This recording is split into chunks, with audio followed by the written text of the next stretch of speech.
Thank you for joining us today at Homestead for Life. Today we have a very busy day ahead of us. We have 3 boxes of bruised to slightly bruised or blemished apples that were gifted to us. So we are going to make apple everything today. We're making apple butter. We're making apple sauce. We are making freeze-dried apples. We are making apple scrap jelly. So stay tuned. We have a lot of apple videos for you coming up.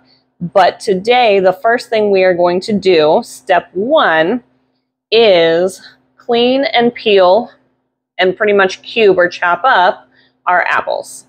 So it is literally as easy as it sounds. Rinse your apples. I'm going to cheat and be lazy and throw them on my apple peeler attachments I have for my KitchenAid. And after that, I'm going to use just a normal apple cutter to core them, and then I'm going to cut the slices into smaller pieces. And that is step 1 for all the recipes except my freeze-dried apples. I'm going to add an attachment to this for that that's going to slice them and core them for me. So it's going to give me those nice thin slices that you would want for your freeze-dried apple chips. We're going to load our apple and set up our peeler. It's going to peel it much faster than I can do on my own. I've already cut off the bad spot on this one.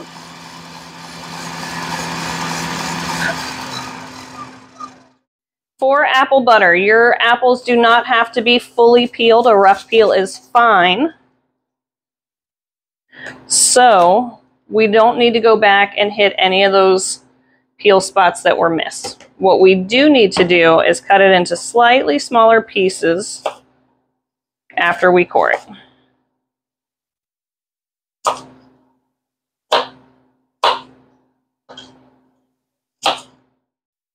The next step of our apple butter process is loading our apples into our crock pot. And I did a double batch of apples, and I don't think they're all going to fit in my crock pot. So we're going to pour half of them in here, and the other half are going to go in my Instapot and slow cook in there, which means I now only need half of all my ingredients in here. So we want our brown sugar, half of our brown sugar, because I already measured it out, and I'll put the measurements on the screen for you. Our sugar,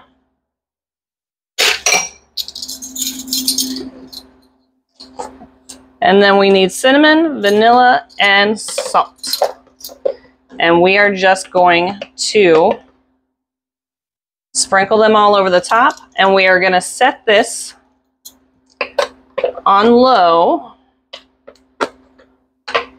for the next 10 hours. So we've got a ways to go.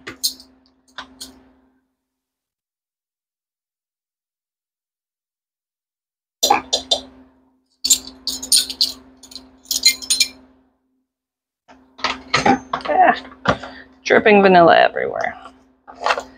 That is okay.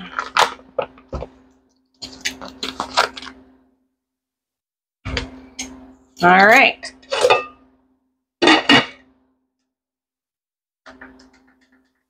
$10 hours. Our crock pot has been cooking for about 2.5 hours. We're going to stir this up, and we want to come in and stir this, mix it all up every couple of hours. Get all the flavors mixed around good. Make sure they're all getting soft and cooked well and saturated. And that's it. We're going to keep stirring, and then we're going to let it keep on cooking. Our apple butter has been cooking for about 10 hours. We've been stirring it every hour or so. As you can see, it's reduced down to about 1/4 of what it started with. So we're going to give it a little mix here. The other pot has reduced down the same. And what we're going to do next is an optional step, but it is my preference. I like a creamier, smoother apple butter versus this chunky one that we have now. Though, if that's your preference, you can roll with what you've got in the pot now. But we're going to use the immersion blender and smooth this all out before it goes into our canning jars. So we've got our warm jars. We have our canning funnel. We are going to fill our jars 1/4 inch from the top with our hot apple butter. And it is going to go in the water bath canner for 8 minutes. Our double batch of apple butter filled about 7 1/4 pints, so we're going to keep 1 out just to, we'll call it the tester, right? 1 for us to eat immediately. The rest are going to get canned for use later. So the next step is to clean the rims of our jars so that our lids are seated nicely with no obstructions, nothing to get in the way of them sealing perfectly.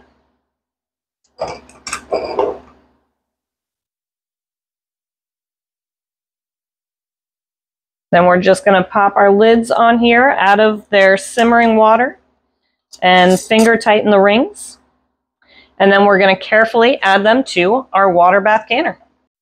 Our jars are all sealed up, so we've got our lids and our rings on there. Finger tightened as much as we can get. We've got our 1/4 inch head space. And we're just going to carefully load them into our water bath canner.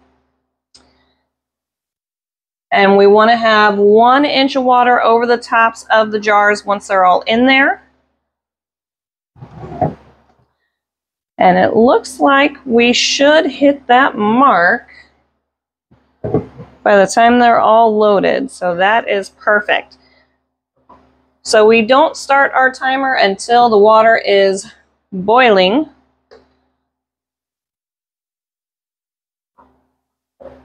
So we've got the water on high. As soon as it starts boiling, we're going to start that 8-minute timer.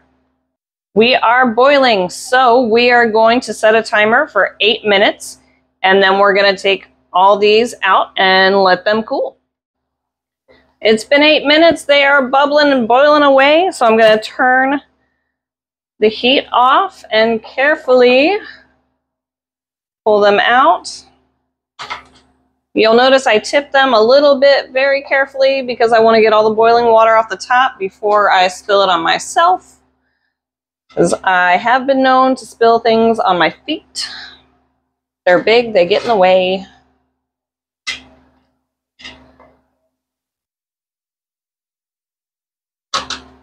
And that's it. So we are going to let these cool overnight. And then tomorrow we'll check to make sure that all the seals popped. And everything is all good. So we are done essentially with our apple butter. The only thing left is to wait it out and label them. Thanks for joining us today at Homestead for Life.